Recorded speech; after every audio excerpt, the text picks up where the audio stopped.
आज जो हमने विषय लिया बड़ा ही इंटरेस्टिंग विषय लिया है, जिसका हमने जो शीर्षक रखा है वो है आपका धन सत्कर्मों या असत किन कर्मों में खर्च होगा और कब। इसके बारे में आज हम चर्चा करेंगे। तो सर्वप्रथम मैं आपको ये बता दूं कि कुंडली में प्रत्येक जातक की जो ये कुंडली होती है इस प्रकार, इसमें 12 भाव होते हैं। क्या होते हैं? 12 भाव। इस प्रकार इसमें 12 भाव होते हैं और प्रत्येक भाव से हम अलग अलग विषयों का विचार किया जाता है। यानी जो जैसे कि प्रथम भाव ये है तो प्रथम लगन भाव से क्या करेंगे, हम शरीर का विचार करते हैं, जातक के कैसा शरीर होगा। ऐसे ही द्वितीय भाव क्या है हमारा, वाणी का है, धन का है, इत्यादि बातों का हम इस भाव से विचार करते हैं। तो इसी प्रकार हम 12 भावों से अलग अलग विषयों का विचार करते हैं। इसी प्रकार जो आज हमने विषय लिया है कि आपका धन अच्छे या बुरे किन कर्मों में खर्च होगा। तो खर्च का संबंध जातक की कुंडली में, जो खर्च का संबंध है जातक कुंडली में 12वें भाव से होता है। इसको व्यय भाव भी कहते हैं और ये हमारा 12वां भाव प्रत्येक जातक की कुंडली के अंदर होता है। तो इसी भाव से हम क्या है कि जातक का कितना धन खर्च होगा इस बात का पता हम लगाया जा सकता है। और साथ ही साथ इस भाव से हानि का यानी लॉस का भी पता लगाया जा सकता है। यहाँ पर आपको एक महत्वपूर्ण बात मैं आपको बताना चाहूँगा कि कुंडली में जो प्रथम आदि ये 12 भाव होते हैं, इनमें क्या है कि जन्म के बाद, जब हमारा जन्म होता है उसके बाद जो ग्रह की स्थिति होती है उसके अनुसार हम जातक के शुभ अशुभ फलों को बताते हैं। लेकिन जो हमारा 12वां भाव होता है, ये 12वां भाव जो होता है ये मृत्यु के बाद भी हमें अधोगति यानी कि मोक्ष प्राप्ति आदि विषयों को भी इस भाव से हम जान सकते हैं। अब बात करते हैं इन सूत्रों की। जो ये हमारा जो आज का विषय है, धन आपका किन कर्मों में खर्च होगा, उनके सूत्रों के बारे में बात करते हैं। तो पहला सूत्र हमारा ये है कि व्यय भाव में, ये व्यय भाव होगा सभी की कुंडली के अंदर। व्यय भाव में यानी 12वें भाव में शुभ ग्रह बैठे हों। शुभ ग्रह कौन कौन से? चंद्र, बुध, गुरु और शुक्र। अब चंद्र यहाँ शुक्ल पक्ष का शुभ माना जाता है और अंधेरे पक्ष का जो होता है वो अशुभ माना जाता है, यानी कृष्ण पक्ष का। तो यहां पर शुभ ग्रह बैठे हों या शुभ ग्रह की इन पर दृष्टि हो। अब चंद्र की और शुक्र की तो केवल 2 ही दृष्टि है, सप्तम दृष्टि। तो वो यदि छठे भाव में चंद्र और बुध और शुक्र ये तीनों यदि छठे भाव में बैठे होंगे तभी इन पर 12वें भाव पर इनकी दृष्टि जाएगी।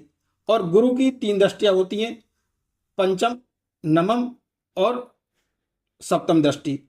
तो इस प्रकार गुरु यहां बैठा होगा और यहां बैठा होगा तो भी 12वें भाव पर दृष्टि देगा। चतुर्थ भाव में बैठा होगा तब भी यहां ये दृष्टि देगा।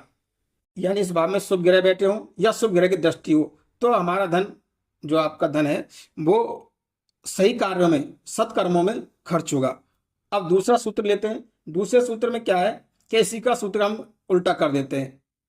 जो अभी इसमें शुभ ग्रह बैठे थे, शुभ ग्रह की दृष्टि थी, तो इसी प्रकार 12वें भाव में यानी व्यय भाव में अशुभ ग्रह बैठे हों।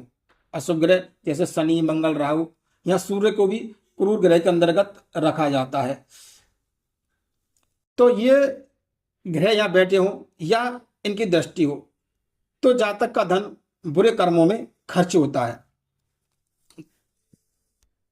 जो निंदनीय कर्म होते हैं, कुकर्म होते हैं, उनमें जातक का धन खर्च होता है। अब बात करते हैं तीसरे सूत्र के बारे में कि 12वें भाव में शुभ ग्रह और पाप ग्रह, ये 12वां भाव है जिसको व्यय भाव कहते हैं। इसमें शुभ ग्रह भी हों और अशुभ ग्रह, दोनों प्रकार के ग्रह बैठे हों या उन पर दोनों प्रकार ग्रहों की दृष्टि हो तो भी हमारा धन दोनों कर्मों में खर्च होगा। यानी अच्छे कर्मों में और बुरे कर्मों में, दोनों में ही हमारा धन खर्च होता है। अब बात करते हैं चौथे सूत्र के बारे में। यदि 12वें भाव में, ये 12वें भाव में सूर्य, शनि और शुक्र बैठे हों तो हमारा धन, जो हमारा धन है, वो मुकदमा या न्यायालय विवाद अथवा राजकीय अधिकारी से संबंधित धन खर्च होता है।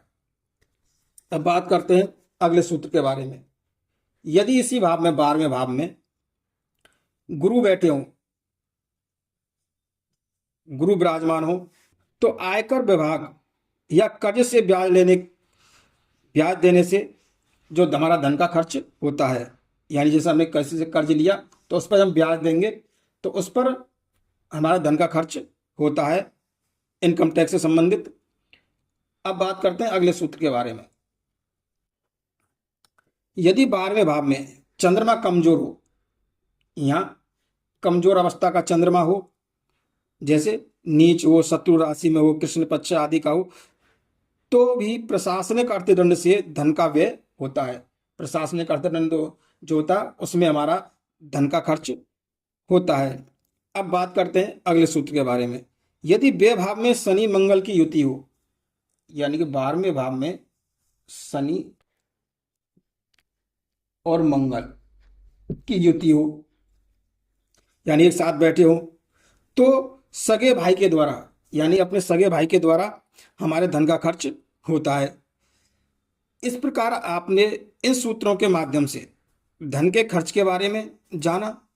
तो अब बात यह आती है कि धन का खर्च कब होगा, यानी कि धन का खर्च कब होगा। तो इसके लिए हमें सर्वप्रथम देखना होगा क्या कि जो इन भाव में, यानी 12वें भाव में जिन ग्रह बैठे हैं या जिन ग्रहों की दृष्टि है, उन ग्रहों की जब दशा और अंतर्दशा आएगी उस समय में हमारे धन का खर्च होता है। इस प्रकार हमने आज आपको इन सूत्रों के माध्यम से धन किन कर्मों में खर्च होता है, असत कर्मों में या सत्कर्मों में, और कब होता है, इसके बारे में हमने आपको बताने का प्रयास किया है। तो आज के लिए बस हम इतना ही।